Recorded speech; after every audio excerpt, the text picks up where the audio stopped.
So hello' ৰাইজসকল, যোৱাকালি মানে এনেকুৱা মুভি এটা চাই দিলো নহয়, মানে তাকো আকৌ মালায়ালাম ইণ্ডাষ্ট্ৰিৰ পৰা। ঠিক আছে, মালায়ালামে মানে কি খাই কেনে সিহঁতি ৰাইটিং কৰে বা মুভি বনাই মানে একো ক'ব নোৱাৰিছো। মানে মুভিটো চালো আৰু মানে মানে কি ক'ম, মানে আপোনালোকক মই কি ক'ম, মানে মোৰ ভাষা নাই। ঠিক আছে, মুভিটো আকৌ from the makers of Kishkindha কাণ্ডম। যোনে যোনে সেই মুভিটো চাইছে তো গম পাইছে তাৰ এণ্ডিং ক্লাইমেক্সটো কেনেকুৱা আছিলে। এই মুভিটো সেনেকুৱাই হয়, বাট এইবাৰ কি হৈ গৈছে টুইষ্টটো, এইটো গোটেই এটা টাইম লুপৰ ওপৰত হয়। ঠিক আছে, থ্ৰিলাৰো হয় লগত, কিন্তু টাইম লুপ, টাইম ট্ৰেভেলৰ এনেকুৱা মুভি হয়। আৰু কৈছো নহয়, এটা জাষ্ট চিম্পল ষ্টৰি, এটা জংঘলত 4-5টা পুলিচ আৰু হেতৰ এৰাউণ্ডতে গোটেই মুভিটো ঘূৰি থাকে।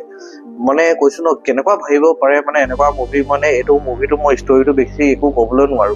জাষ্ট আপোনালোকে জিঅ' হটষ্টাৰত আহি গৈছে, যোৱাকালি ৰিলিজ হৈছে, তাত জিঅ' হটষ্টাৰ লগ ইন কৰি কিনে মুভিখন চাওক। মুভিটোৰ নামটো অলপ চাই মেলি কম দেই, সম্ভাৱম অধ্যম অনু। জিঅ' হটষ্টাৰত পাই যাব উইথ গুড হিন্দী ডাব। বাছ এটাই কথা ক'ম, ডোন্ট মিছ দিছ মুভি। এই মুভিটো চাওক। হ'ব পাৰে আপুনি ষ্টাৰ্টিঙত অলপ ষ্টৰিটো বুজিবলৈ টান লাগিব, অলপ শ্ল' হয়, বাট যেতিয়া মুভিটো যিমান আগবাঢ়ি গৈ থাকে ন, আমি মুভিটোত মানে পুৰা ইনভলভমেণ্ট হৈ যাব।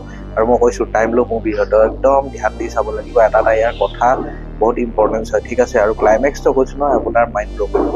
ঠিক আছে, চ' এতিয়া জিঅ' ষ্টাৰ লগ ইন কৰি কিনে এইটো মুভি চাওক, আৰু কেনেকুৱা লাগিলে মোৰ ৰেকমেণ্ডেশ্যনটো মোক কমেণ্টছত জনাব। ঠিক আছে, নেক্সট ভিডিঅ'লৈকে ৰৈ থাকক। Bye, love you, take care, জয় অসম।